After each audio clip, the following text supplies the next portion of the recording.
I've long sung the praises of the liberal Western democracies, especially in comparison with the string of disastrous socialist states that brought so much suffering to the world.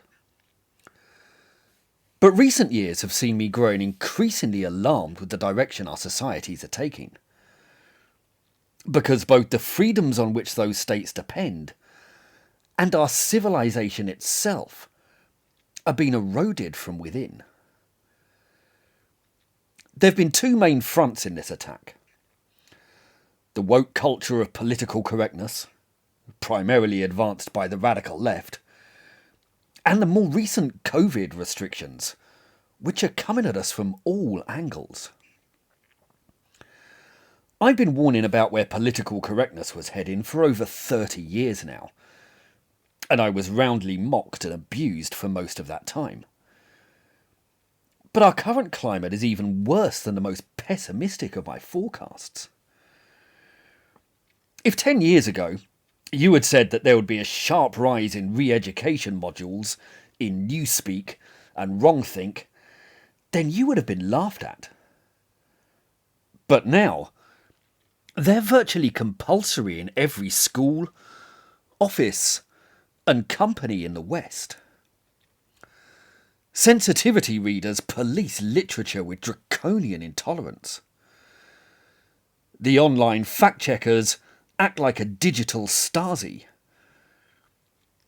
The vast majority of our culture and advertising now sing from the same song sheet, eschewing entertainment in favour of lecturing us and ticking identity boxes.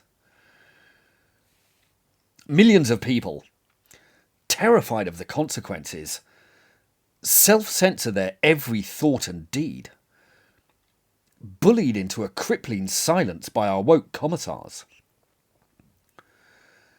Education is increasingly surrendering to bullying indoctrination, and the majority of our media and political class have cravenly surrendered to this totalitarian cancel culture.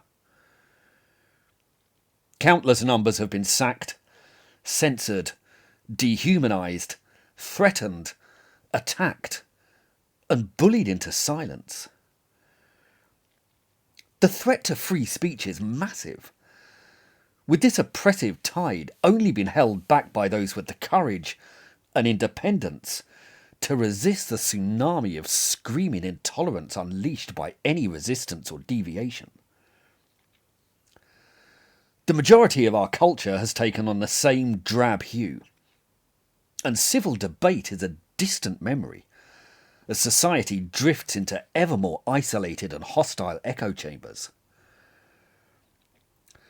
No civilization can continue to thrive in such a poisonous climate. But dumped on top of all of this are the repressive and largely pointless COVID mandates, continually churned out by our panicking and spineless political class, far too feeble to stand up to the shrill bullying of the media and internet activists. These restrictions have two main branches: face masks and vaccine mandates. It's clear, as all evidence has shown, that face masks are completely useless against this virus.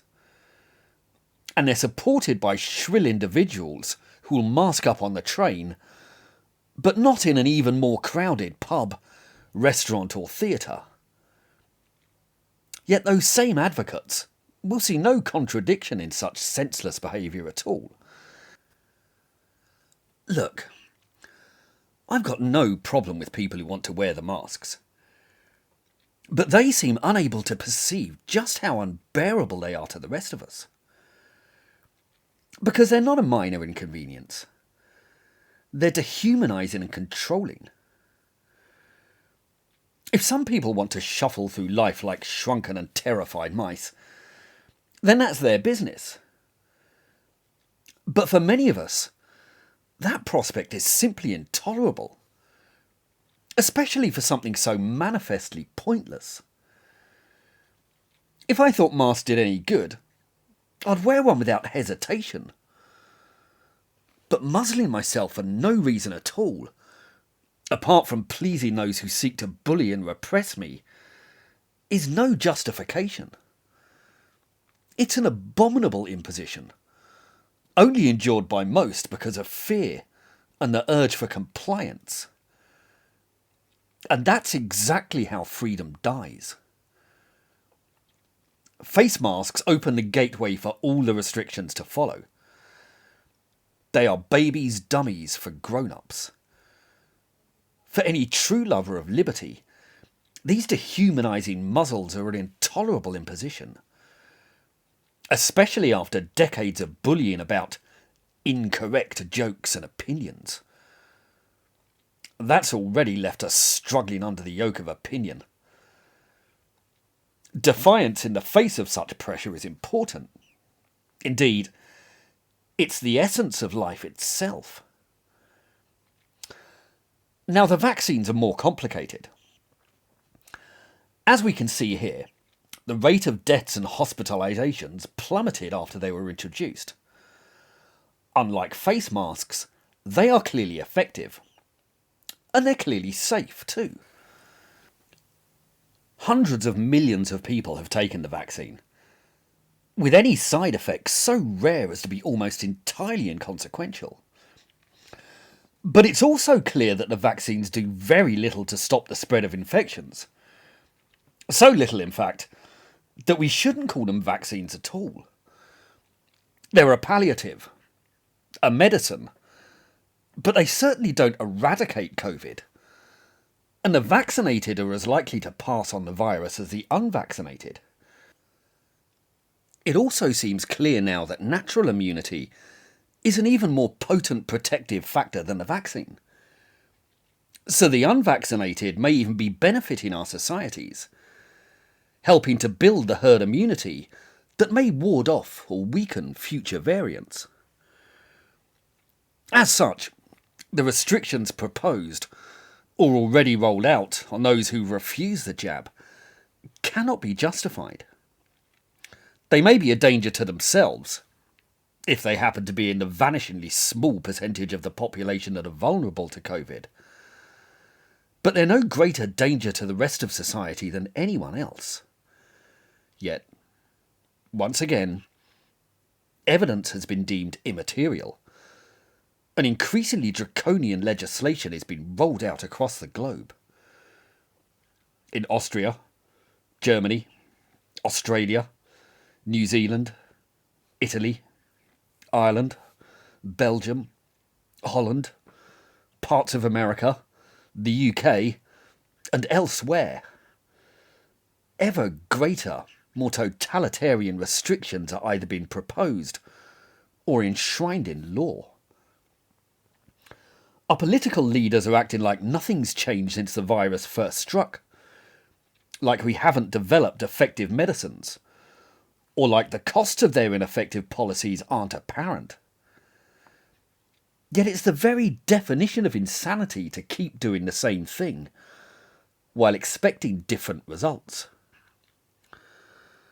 Sunetra Gupta, the professor of theoretical epidemiology at Oxford University, was damning about this approach. She wrote that nothing warrants the imposition of restrictions which we now can be certain cause extreme harm to the economically vulnerable and to children and young adults throughout the world. Once the vulnerable have been protected, there is no logic to putting any further resources towards preventing the spread of infection. Yet such appeals, even coming from such esteemed experts, are falling on deaf ears. Our political class, our media, and the perpetual panic mongers among us simply cannot break the cycle. They're unable to admit that they may have got it wrong, and they seem determined to doom us to a perpetual cycle of crippling restrictions to deal with an issue that has an effective remedy and it has a negligible effect on 98% of the population. And all the while, more serious threats to our health and our society are being ignored, and are worsening by the day. This policy is not determined by science. It's driven by hype and the hysterical alarmism of the media, as well as a worryingly broad slice of the public. And then it's been enacted upon us by our spineless and terrified leaders. Yet we must reach a point at which we accept we have to live with this virus, as we live with countless others. Or this insane roundabout of panic and repression will never, ever end. We must grasp true liberty. To travel, to socialise, to really feel free. Instead of this stunted and timid parody of real life. The current controls on both our physical and mental worlds are leaving half the population shrunken and the other half bubbling over with anger. This is a disastrous combination, and it's not how civilizations or societies thrive. It's how they wither and die. And it's already started as I speak. Christmas parties across the land are being cancelled. A knee-jerk reaction to the fear culture that rules us. And it's another crippling body blow to the hospitality industry. The places that used to be our sources of joy are now feared and shunned. But this is not life. This is not how humanity thrives and excels. It's the existence of terrified mice and rabbits, twitching with perpetual fear, forever poised to dash back to darkened seclusion. It's also clear that compliance is not the way to defeat tyranny. We will never be handed back our freedoms. We must seize them. We must stand up and resist those who seek full control over our actions, our garments, our very thoughts, words and deeds. The Forever Lockdown Brigade argue that they seek to protect life. But they don't. They wish only to prolong existence. As long as that existence is shrunken, muzzled, and silent. I say we must resist that till our last breath. That we must stand up and be counted. And that we must protect the principle upon which our entire civilization stands. As Patrick Henry unforgettably said, "Give me liberty, or give me death." If you want to support this channel, please like and subscribe. And if you're interested in these topics, I've written 2 books which go into them in extensive detail. They're called The Tyranny of the Left, and they're available on the links below. Please feel free to pick them up and let me know what you think. Thank you.